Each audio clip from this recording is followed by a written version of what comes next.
Yeah, there you go. Yes, got it. Okay, there you go. Okay. Hi, Pam. Hi, Pam. So the first thing she'll hear is, hi, Pam. Take it away. What I'm going I to feel do- like I'm in a one-person classroom. Yeah, you are. So what I'm going to do is I'm going to turn this around so I'm not talking to you then with the Yeah, back of my I think head. you should turn the camera. I mean, not like I don't mind looking at you, Bob, but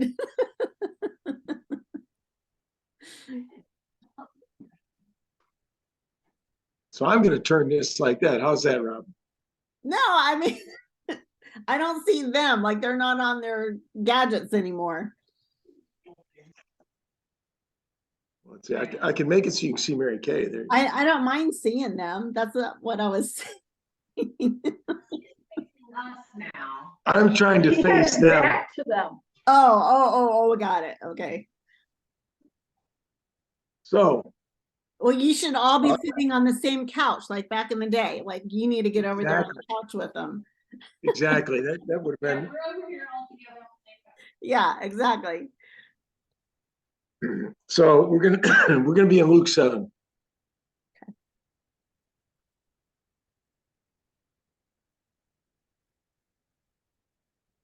We're gonna start in verse 36. And there's Kasum. There you go. Oh, there's Once Kasum mutes herself, we'll be fine. There we go. we need somebody on the recording besides me, Kasum and Bob. You're doing fine. Melanie's very trying, she said. Oh, okay. That's what I thought she said. Is it like 30 degrees? You're all bundled up, Kasum. No, because it's just cold. I'm wearing a t-shirt. Oh, okay. There's Melanie. There you go. So Luke 7:36. Got it. Oh, how adorable. Look at those two.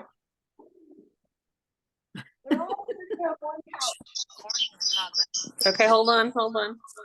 That's Melanie. Give me a second. All right, there we go. Okay. So who's going to read for me starting in 36? Oh. And we're going to go to the end of the chapter, so that's 50. All right, well, everybody's on mute, so I get to read, or Robin, you get to read one of the Oh, other. you can read. Okay. I'm an engineer. I never learned to read. What are you talking Oh, you can read. about? All right, here we go. Numbers in there. You're good. Okay, here we go. Okay, I'm ready. 7:36. Now, one of the Pharisees was requesting him, meaning Jesus, to dine with him, and he entered the Pharisee's house and reclined at table. And there was a woman in the city who was a sinner. And when she learned that just one. One sinner. Yeah, I guess. And when she learned that he was reclining at table at the Pharisee's house, she brought an alabaster vial of perfume. And standing behind him at his feet, weeping, she began to wet his feet with her tears and wiping them with the hair of her head and kissing his feet and anointing them with perfume. Now, when the Pharisee who had invited him saw this, he said to himself, well, if this man were a prophet, he would know who and what sort of person this woman is who's touching him, and that she's a sinner. So Jesus said to him, Simon, I have something to say. And he replied, say it, teacher. He goes, a moneylender had two debtors. One owed him 500 denarii and the other 50. And remember, a denarii is about a day's wage. So, 500 denarii would be like 2 years' salary. And when they were unable to repay, he graciously forgave both of them. So which of them will love him more? Simon answered and said, well, I suppose the one who he forgave more. And he said to him, you have judged correctly. And turning towards the woman, he said to Simon, do you see this woman? I entered your house, you gave me no water for my feet, but she has wet my feet with her tears and wiped it with her hair. You gave me no kiss, but since the time I came in, has not ceased to kiss my feet. You did not anoint my head with oil, but she has anointed my feet with perfume. For this reason, I say to you, her sins, which are many, have been forgiven, for she loved much, and he who is forgiven little loves little. Then he turned to her and said, your sins have been forgiven. Those who were reclining at table with him began to say to themselves, who is this man who even forgives sins? And he said to the woman, your faith has saved you. Go in peace. So there's a contrast here between two sets of sinners. We have, as we all know, we're all sinners, but we have the Pharisee who's a sinner, but considers himself to be okay. And we have the lady who's a sinner and considers herself to not be okay. We have the interaction here, and this story especially has sort of everybody breaking every rule that there is in the Middle East for basically doing almost anything. Yeah, everybody's breaking a rule, everybody's breaking laws, everybody. So when we read this, it sounds funny, but to the audience of this time, you've got a bunch of people just doing things you're not supposed to be doing in the first place. So, and there's sort of like if you were at a baseball game and you heard from the land of the free, you know what comes next, and the home of the brave, and then go blue. If you're not in Ohio State. Yeah, if you're not in Ohio State. But you know what comes next. Well, some of these things that are in here, obviously the audience knows exactly what we're talking about and exactly what comes next, and we don't. So the first thing is where the Pharisee requests him to dine with him, and he entered his house. So back up just a little bit. The Pharisee puts on this elaborate banquet for Jesus, and he invites important people to come sit at the table with him. But if an important person gives a big important banquet, he is supposed to leave, by tradition, leave the doors open, unlocked, so that the poor of the city can come sit around the banquet hall, kind of in the back, listen to what's going on, and then after the meal, they get to get some of the leftovers, and the person then gets grace for having the important person there. He gets, exposure and applause for letting the poor people listen, and he gets lots of bonus points for then feeding the poor and ministering to the poor. So if you're in the Middle East at this point, you know that that's what this guy has done, because it's like, why is this lady here? We're all kind of, where'd this lady come from? Well, she's a sinner. She's part of the poor of the city and has been, if you will, invited, but not really. She's been allowed to come, sit in the back, listen, and partake of the leftovers and be blessed by them. And that way the guy gets bonus points. He gets to puff out his chest of how great he's been. So that's kind of what's going on. But we also know that if you go into an Egyptian or a Middle Eastern household, and it was always fun for me because I'm not a big hugger, you get hugged and you get kissed. And in the Middle East at this time frame, they would have had a servant come out. Remember when Jesus washes the feet of his disciples? He puts the loincloth on, he gets the water, he washes their feet, and they're like, whoa, stop. That's the servant's job. And Jesus says, right, that's the point. It is the servant's job. Guess who? So normally one of the servants, and sort of the lowliest of the servants, gets the job of washing everybody's important people's feet that come in. Well, he doesn't do that. He doesn't greet Jesus. He doesn't give him the big hug and the kiss on both sides and the pat on the back and everything else. He doesn't anoint his head with oil. So you're dirty or whatever, you anoint your head with oil. It kind of cleans things up. It's also an anointing, so it's a blessing. So the host doesn't do host things. He puts this elaborate banquet together, but he doesn't act like a host. And so what everybody would know about this is that this isn't really an invitation to dinner. This is really an invitation to an inquisition. Jesus is being put to the test. And everybody who's sitting at table and sees Jesus come in and get no greeting, no kiss, no foot washing, no anointing, they all go, oh, this isn't a friendly dinner. He's being called in to be tested by the Pharisees and to see whether he's a real prophet and if he's worthy of respect. So everybody who's there kind of understands this when he comes in and doesn't get the traditional greeting and the traditional honor that you would have the traveling rabbi and a guest.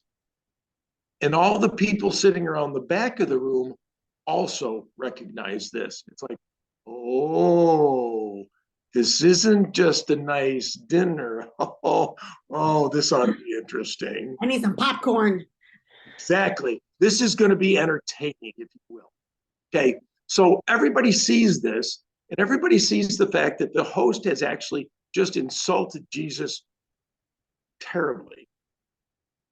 And so what one assumes is the whole reason then when the lady stands up and comes to him and starts to do his feet is that she has seen the insult and she understands who Jesus is and what he can do. And she's going to take the place of the host and she's going to come in and wash his feet. She's going to anoint his feet. She's going to, dry his feet with her hair, wash them with her tears. She's going to stand in for the host. The thing is, everybody at table knows who she is. They also know that she's a sinner. And she has all of a sudden taken the focus of the meal off of Jesus and onto her, because now everybody in the room is appalled. How in the world can you do this? Because she's a lady. She should have her hair covered. She shouldn't be touching a guy that's not her husband. She shouldn't be touching any guy at all in public. She shouldn't be exposing her hair, and she shouldn't be doing what she's doing. So she's sort of violating all protocols. And if Jesus acknowledges her or talks to her, he's also violating sort of all social protocols, because in public, a man doesn't talk to a woman that's not his wife, and actually he doesn't usually talk to his wife. And you definitely wouldn't talk to a woman whose head isn't covered and who isn't behaving properly. So sort of everybody in here is kind of doing things you're not supposed to be doing, insulting or whatever.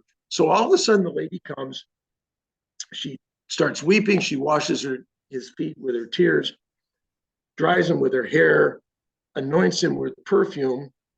And the Pharisee, who's putting Jesus to the test, looks at him and says, if he was really, really, really a prophet, if he was really a good Jew, he would take one look at the lady and go, oh, I know who you are, and I know what kind of woman you are. You shouldn't be touching me, but he shouldn't really talk to her. He should just kind of move away, and because he's supposed to know. Jesus obviously watching what's going on, seeing as how she's basically made everybody turn and look at her. Now everybody's not only hacked at him, they're hacked at her. Some of the animosity that was directed at him when he walked in and got insulted, and so everybody's like, oh, this ought to be good, is now directed at the lady. And he says to himself, well, if he really was a prophet, he'd know this. So Jesus, knowing what he's thinking and knowing what everybody else at the table is thinking at this point in time, doesn't turn to the woman and say, excuse me, pardon me, quit touching my feet, lady. He turns to Simon and says, oh, I got a story for you. Got a question. Two guys, one owes him 2 years' salary, one owes a month or two's salary. The guy forgives them both. Which one loves him more? And Simon says, well, I suppose the one who was forgiven more. And Jesus says, Simon, you've done a great job. Right answer. He then turns and looks at the woman, which he shouldn't do. But in turning to look at the woman, he's talking to Simon. So he says, you passed I suppose the one who loved her more test. But by turning to the woman and talking to Simon, he says, however, you failed the big test. I asked you how much 1 + 1 was 2. one was 1, you said 2. I said, well, you got the first grade question right, but you missed the senior exam. And you're supposed to be the Pharisee. You're supposed to be the bigwig. You missed it. And you missed it not a little, you missed it big time. So he says to him, don't you see this woman? And he basically compliments her at his expense.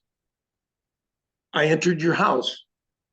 You gave me no water for my feet, but she has wept my feet with her tears and wiped them with her hair. He doesn't say she shouldn't have done any of that. He says, she has done what you should have done for me. She is made up for your failings. Now remember, the Pharisee is looking at her and she is a sinner and probably can't go to heaven.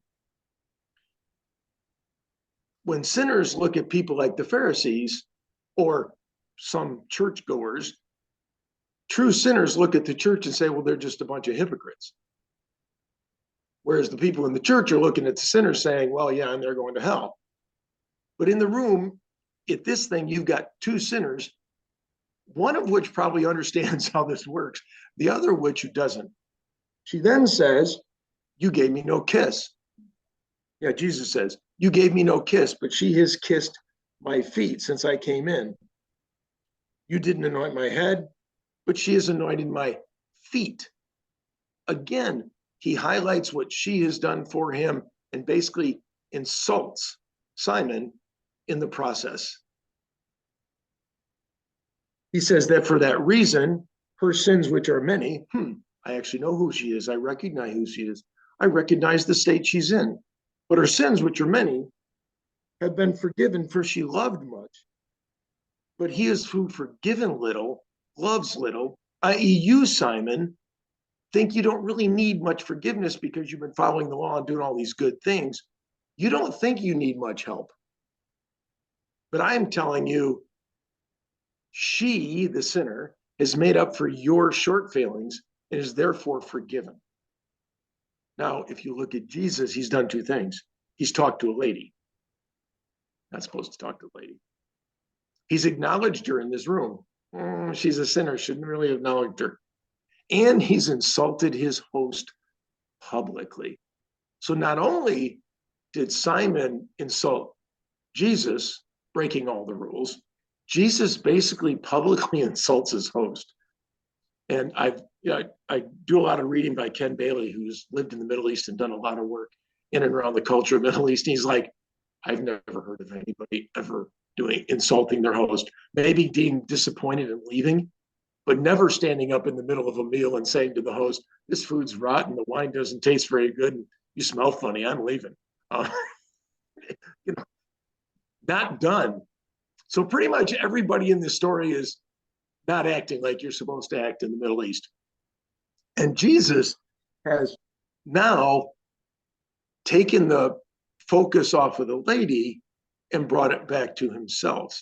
So by acting the way he did, all of that animosity that was directed at him to start with, that kind of shifted to the lady, now shifts all the way back to him, because he has basically said to Simon and to the people at table, this lady has outdone all of you good, saintly, temple-going people. She's been forgiven much, and he turns and says, your faith has made you whole. And we've talked about that word faith. It's the same word. It's the one where you said, a concentrated, what was it? Unshakable confidence that if she gets to Jesus, something happens. So by tradition, this woman is Mary of Mary and Martha. That is in the Orthodox churches, that is the tradition around this specific mention here, is that this is Mary of Mary and Martha, who we later saw, last week we saw her at the tomb of Lazarus. So you basically have everybody doing what they're not supposed to do. Jesus understands as he walks in and doesn't get greeting that this isn't just a fancy, nice social dinner.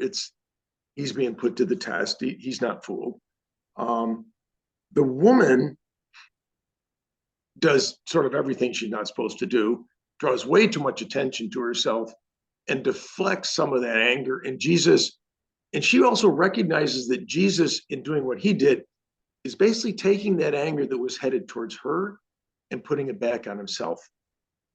So he's basically stepping in between all the Pharisees and her as far as defending her. And not only that, but all the people sitting around the wall are seeing the same thing. They're seeing Jesus sacrifice, if you will, communally for them, because she's one of them. And so all of these people that are sitting in the back that are supposed to be there so that the Pharisee can puff up his chest and say, and I fed the poor, and I let them in my house, and I let them listen to Jesus, aren't I impotent? You know? And they all recognize that Jesus is basically standing in front of them and defending them and saying, he who is forgiven more loves more. And that's basically all these guys in the back of the room, not all you guys sitting around the table. So like going back to his original, sermon that he gave, it's for everybody. It's even for the people who ask stupid questions. It's for everybody.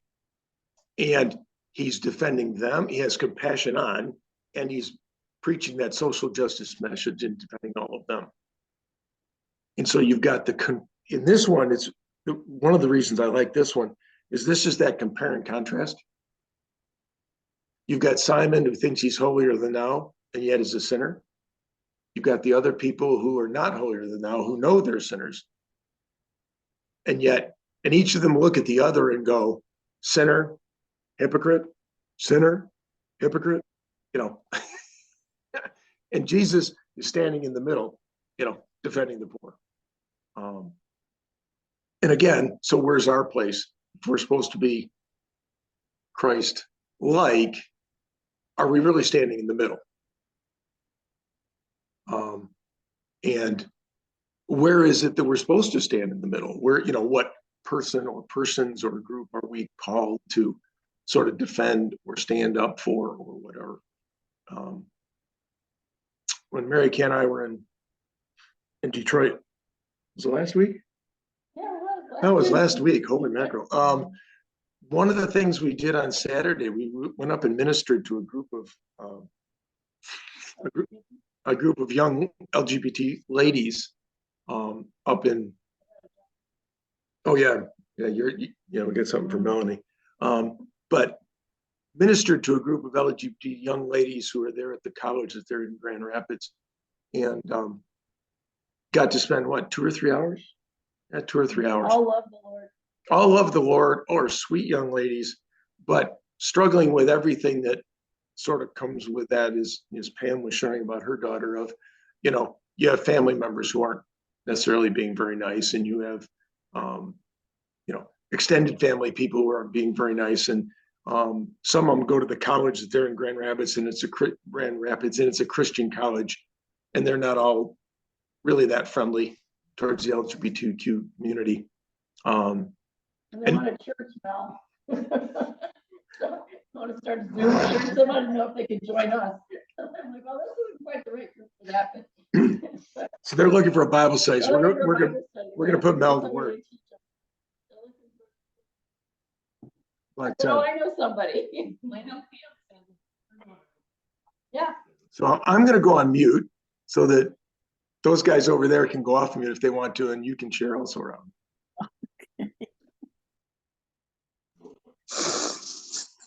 All right. Can we hear each other?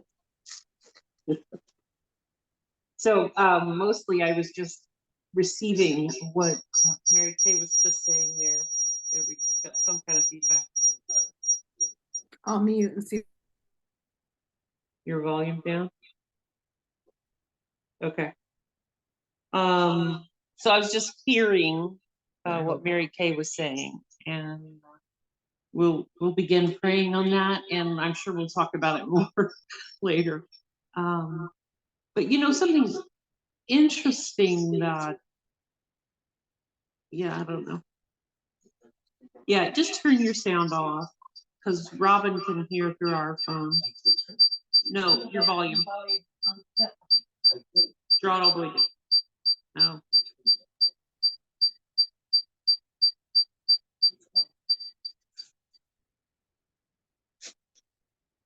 No. All right. Can I talk? Maybe. Anyway, recently on one of my drives, no, it's not gonna work. Yeah.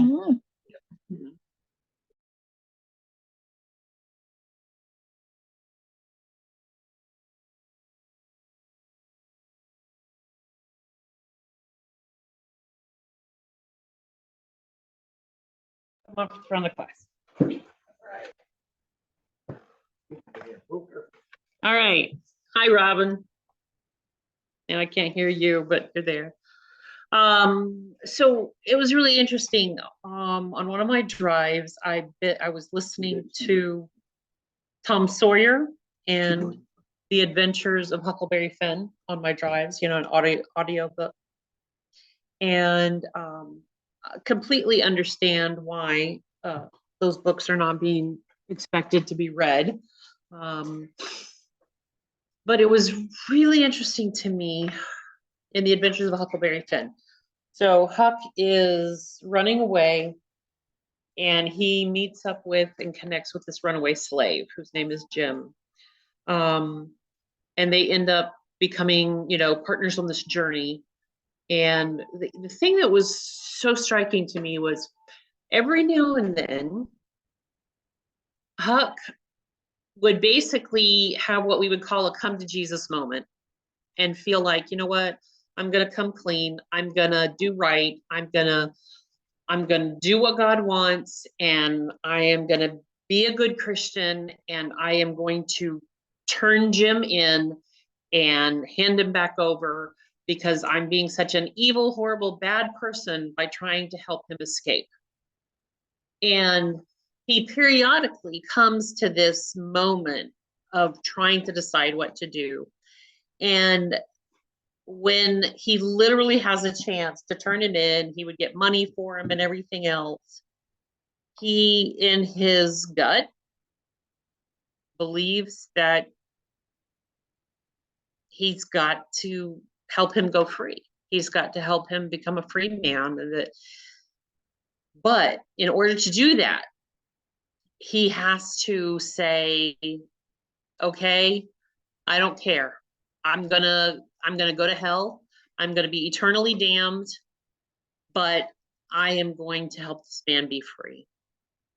And it was just so interesting watching him wrestle with that. And basically the church having preached so strongly that slavery was right and setting people free was wrong, that he had to make a decision to condemn himself to hell in order to help free this man. And I don't know exactly how, but it seems to me to relate to what we're talking about tonight.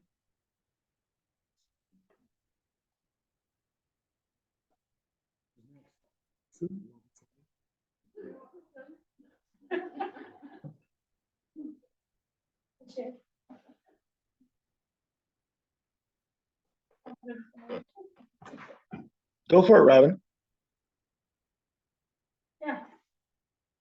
Hi. Your turn. Um,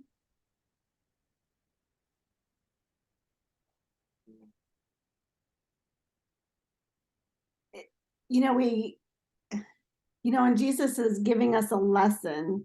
He's a character, and we've talked about this before, Bob, and you've mentioned it before, just how he doesn't get all up in your face, but he does it very tactfully, and there's many people that could have been embarrassed, probably were embarrassed in that whole situation, but I'm surprised there wasn't an all-out brawl. I mean, at least it wasn't stated that the host kicked everybody out and, closed the door on everything, because it wasn't going his way. And he was absolutely humiliated. I don't know. I think it's just so tactful how he just deals with situations in the most calming storytelling way. And I'm in a unity group, which I'm not really enjoying. I don't like how they're actually going about talking about unity in the church. It's horrible. I can't anyway, but I feel it's all relational, right? And people are just kind of missing the mark. And, Jesus is so, every sinner is a sinner, and I'm going to treat you just the same, no matter how bad you sin or no matter what status you have in the community. It doesn't matter. To him, the Pharisee is just the same as the woman that was touching him. It's the same. He sees everybody with the same eyes. No one's higher than anybody else. They're all on an equal line.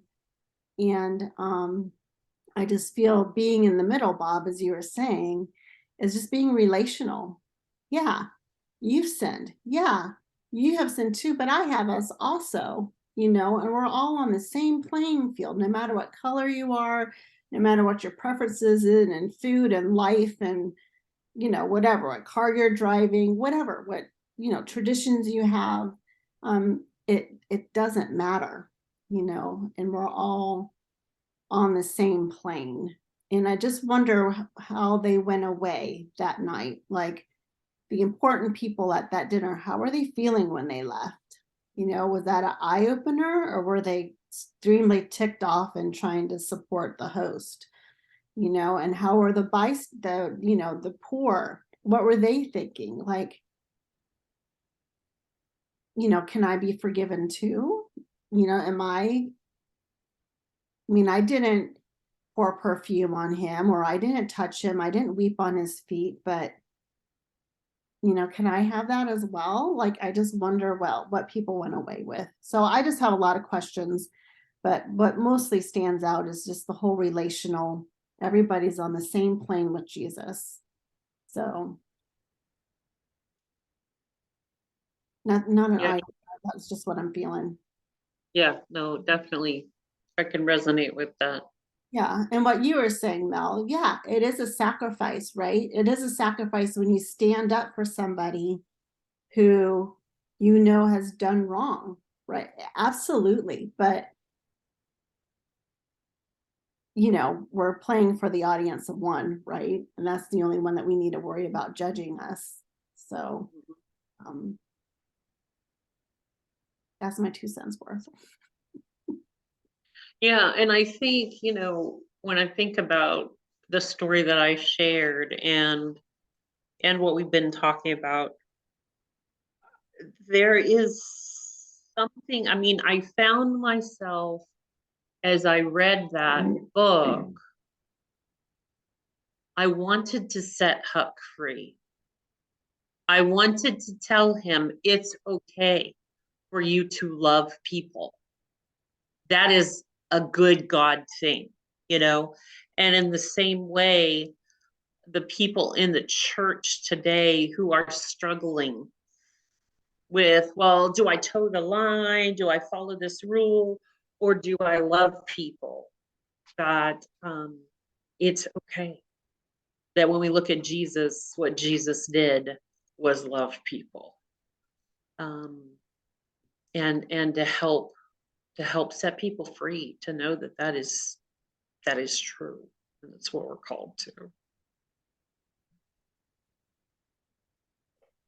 Have you guys added anything over there? No, we like what you guys are saying. We agree. We're preaching to the choir. Evidently. But it's really it's an interesting thing saying, okay, so we're preaching to the choir, we're all on the same page, maybe. I know our pages slip and slide a little bit here and there, but how do we do that, right? How do we help set people free? How do we, and what does it look like for us to turn and look at the Pharisee and said, but did you, right? I know Bob talks about when people at their church were saying, but Bob, how can you be a good Christian father if you're not gonna kick your daughter out, or whatever it was exactly they said, you know, and Bob was like, I've been called to love her.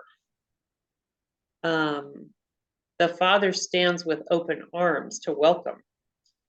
But that I have a feeling that as we open ourselves to the movement of God's Spirit, that God will place us in dinner parties and things, giving us that chance to take those stands. But I mean, but we know what the leader's response was. We know what that was. Oh no, we got to get rid of this guy. Yeah. We got to kill him because this isn't going to work. You know, and that is the heritage that we have. You know, we've been called to walk in those footprints. Mhm. Yeah, I'm struggling in this unity group, and you know, there's can you hear me? Am I Yeah. good? Yes. Okay. And it's just they want the minority people to share their horror stories of the church. That's what I'm basically hearing. And I that's none of my business. You know what I mean? I don't if they don't want to share with me, or I don't feel like I need to hear all those stories. I just feel like I need to love on that person. And I just feel like they're missing the mark, and I'm not sure how to change the focus of that. You know, they're looking for the bad, like they're looking for the hardships they go through and their different lifestyles and how that compares with ours and how we can be more welcoming. And I'm like, you know, that's not it, you know. And I told in my small group, I'm like, that's not what I was taught. You know, I was taught just to love people for who they are. And through that love and through that acceptance and through that trust that you're building with that person, that's when you build a relation. That's when they start feeling welcomed. That's when they feel closer to God, because you're showing him, you know, you're that Jesus with skin on, and that voice that they can hear. And I don't want to condemn them, you know, I don't want to judge them. You know, I just see them as a person that they are walking through that door. I don't need to know their background. You know, I just want to make sure that they feel like they're in the house of God and that they can worship and draw closer to him and build a relationship with him, and that they are welcome no matter who they are or what they've been through, because really that's none of my business. Unless they're Robin, that part of what they're trying to do is say, hear me first, hear what I've been through so that you can understand me?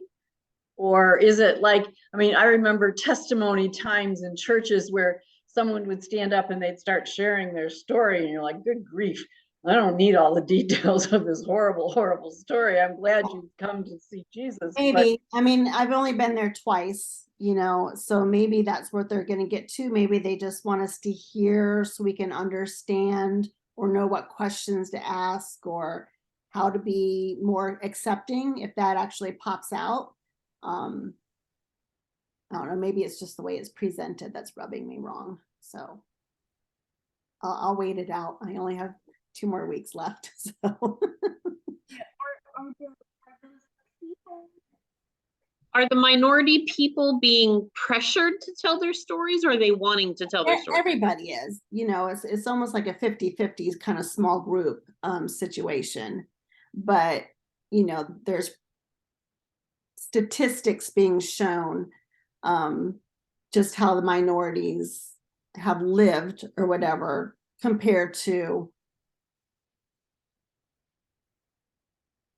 the whites, I guess you could say. Yep. Do you know what I mean? So, And it's not, you know, it's not all, I mean, there's many different minorities, right? yeah, well, that's what I told my group Some too. of I them- said, it's not just black and white. It's, you know, sexual preference, it's handicaps, it's mental health, it's everything. It's not just a racial. Exactly. Yeah. I mean, one of the things that I have experienced, is that a lot of time folks who sit in the place of privilege have no idea the pain that has been caused. And I think that sometimes, I don't know what this group's doing that you're in, but I think that sometimes, like that Pharisee at the dinner party, somebody needs to be able to stand up and say, you didn't wash my feet. You didn't put oil on my head, you know, and that sometimes people who in the place of privilege, and I include myself in that as a white person, right? I have some areas where I am privileged and I have some areas where I'm not. But we don't know, when whatever place we sit with privilege, we often don't even get it, what people are going through, right? And so I could see, because even once I was forced out of the church, I began to hear stories that I had never heard before, because people knew I had been forced out of the church, and I began to hear other people's stories of how they were forced out and what happened to them and the traumas they underwent. And I just became so overwhelmed with just the staggering number of people who have been wounded, you know, by the church. And I'm thinking that maybe that's part of what they're trying to do with this group, Mhm. is to help people see, like, do you have any idea Right. what's been going on? And, you know, do you realize that when you say these things that people are wounded by it? You know, and a lot of times people's first reaction is, oh, that doesn't bother anybody. No, it doesn't bother you. But there are people for whom it is deeply wounding, you Mhm. know. Mhm. I remember I had been through a what do we call it? Well, anyway, it was a big long weekend thing where I went through to raise my awareness of racial issues and color issues and all of this other stuff, and really talking to us about how often we use words dark and black and things like that to mean evil or negative, you know, and we use light to mean right. And I remember seeing a magazine that our church had just printed, and our bishop was in it. And he had just gone on a mission trip to Africa. And he was standing in the middle of this picture with all of these African children around him. And the title of the article was "Help Us Lighten Their Darkness." And I knew, because I read the article, what they meant was like, let's bring hope and joy. And I was just like, I cannot believe that you used those words and that picture, you know? But it's stuff like that people just don't even see it, Yeah. you know? Yeah.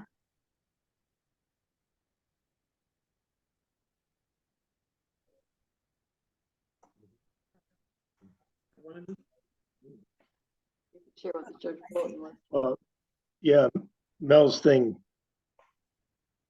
We had a church bulletin where the pastor, what was he? The pastor was preaching about how Broken world. the world is broken and everybody needs Jesus. I mean, that was his basic thing, you know, okay, that's fine.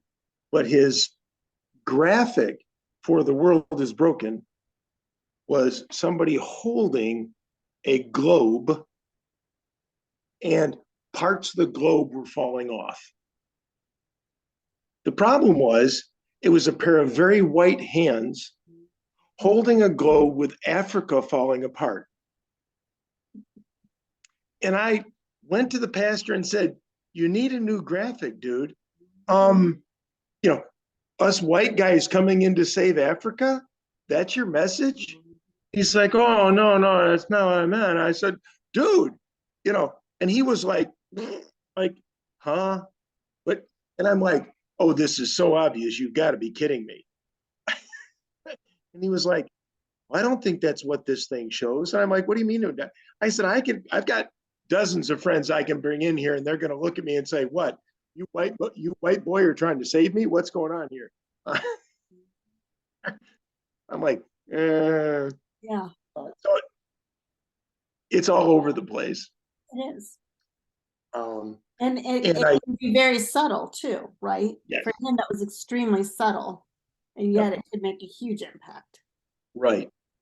And the thing that we recognized when we were up in Grand Rapids, which here's all these very nice people in the LGBTQ community who've basically been kicked out of their church and sometimes their families because of this orientation, and nobody's listening and everybody's lecturing. Mhm, And they're not feeling much love either.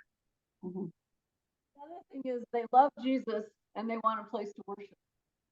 And one of these is one of them are a couple who just married recently, and they said, you know, we could go to this church and they'd let us hand out bulletins, but they weren't going to let us do anything else. And in fact, they joined a small group. And as soon as they found out that these two women were married, the small group disbanded. And if they would go to church and sit, people would move from around them. And they're like, okay, we're obviously not welcome in this church. They looked at him and went, okay, do you teach? You know, where do you preach? You know, who's going to pastor us? Who's going to shepherd us? Because we love the Lord and we want to grow. And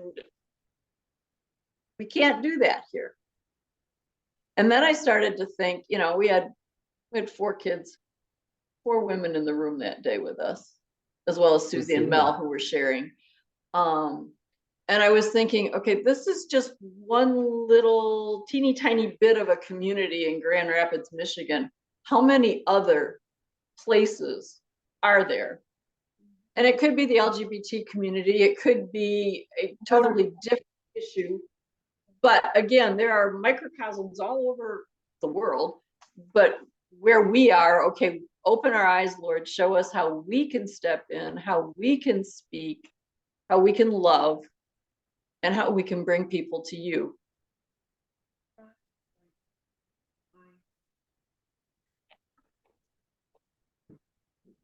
My middle child, my Naomi. Naomi has walked away from Christianity completely because of how the church treats the trans community. She was like, I cannot stay in a place that treats my people like this.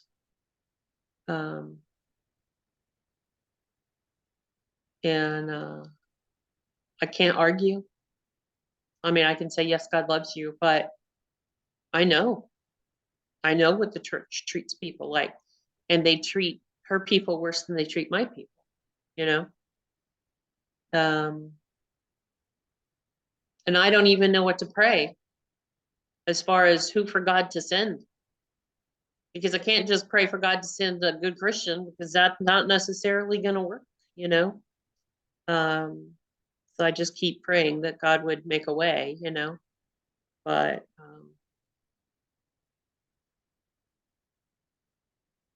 we as a church have done so much damage to so many people throughout history.